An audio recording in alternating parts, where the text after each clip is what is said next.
अच्छा सर, रोज़ाना की बुनियाद पे कोई ना कोई एक अपडेट हमें मिल रही होती है। कल हम देख रहे थे असद कैसर साहब जो हैं वो बैठे हुए थे मोहम्मद ज़ुबैर साहब के साथ, दीगर के साथ, और वो कहते हैं कि जी हमने तारीखी गलती की बाजवा साहब को एक्सटेंशन देके। हम चारों तरफ उनकी ज़बानी सुनते हैं, फिर आप उस पर तबसरा कीजिएगा। दिखाइए जी। किसी एक्सटेंशन, ये जो पहले भी फैसला हुआ था बाजवा का, गलत था।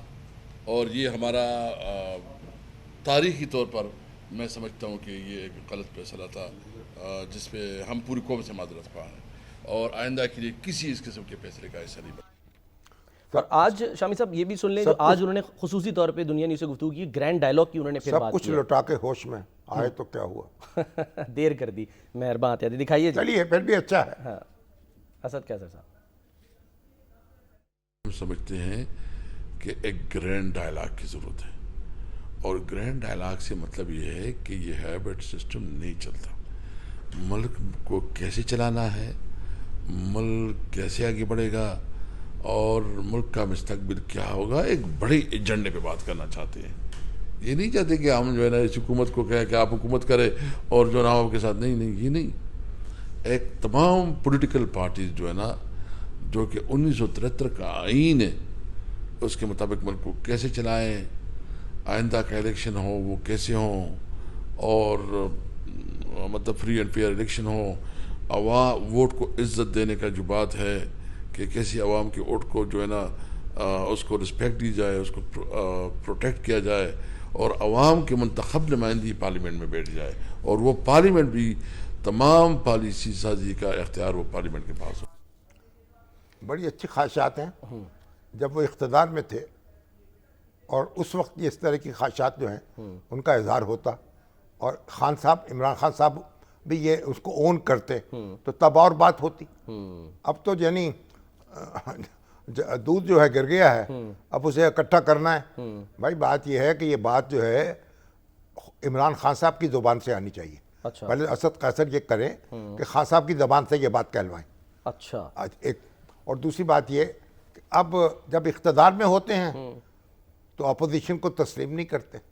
जब अपोजिशन में होते हैं, सर हाथ मिलाने के रवादार नहीं होते। अपोजिशन में होते हैं तो इस तरह हमारे तो अब सोहेल वालिद साहब भी कह रहे हैं ना भाई कि जो आपने अखबार नवीसों के खिलाफ, अखबारात के खिलाफ और मीडिया के खिलाफ जो इक़दाम किए उन पर भी माजरत करें।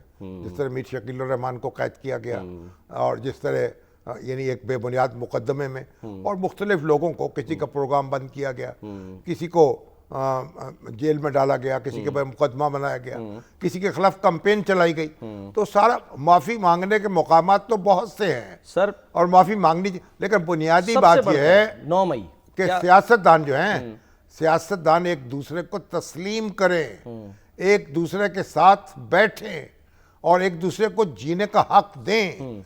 ये जब तक ये नहीं होगा कोई फर्क नहीं पड़ेगा। जितनी तकरीर कर लें, जितनी आरजुओं का इज़हार कर लें, आरजुओं से फिरा करती हैं तकदीरें कहीं, तो तकदीर नहीं फिरेगी। तो बड़ी अच्छी बात है। अब आप असद कैसर साहब अपने लीडर से मिलिए और उनके भी दस्तखत करा लीजिए अपनी इस आरजू पर। अच्छा ठीक है, पता नहीं है वो बाकी जो मामलात हैं उस पर क्या सर माफ़ी मांगते हैं या नहीं मांगते हैं, लेकिन जो 14 अगस्त का प्लान बन रहा है उस पर राना सनाउल्लाह साहब भी, उस पर जो है वो आज़मा बुखारी साहब वो भी कह रही हैं कि जी पीटीआई को उस दिन एहतजाज नहीं करना चाहिए, वापस ले।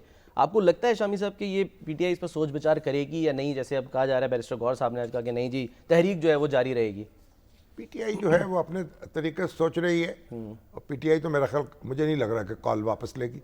अच्छा। अब वहाँ अपनी भड़ास निकालेंगे, कहीं ना कहीं नारे लगाएंगे, को अपने खान साहब के हक में लगा देंगे, को हुकूमत के खिलाफ लगा देंगे। कोई बात नहीं, ठंडे पेटों बर्दाश्त कर लेना चाहिए, उसमें क्या बात है। अच्छा। आज़ादी का दिन है ना, तो आज़ादी का दिन है तो बस उनको भी आज़ादी से बात करने दें, वो शौक पूरा कर लें अपना। देखिए एक उससे कोई हासिल नहीं होगा उनको, ऐसा ना होता तो बेहतर होता, लेकिन वो करना चाहते हैं तो उसमें खलल न डालें, उनको करने दें। उस आज़ादी का दिन जो है हुकूमतों से दागदार ना करे, कोई इक़दाम ना करे, कोई पकड़ दकड़ ना करे, ठीक है। लोगों को अपने जज्बात का इजहार करने दे जो पीटीआई वाले हैं, और सर वो क़यामत नहीं बर्पा हो जाएगी, कुछ नहीं होगा।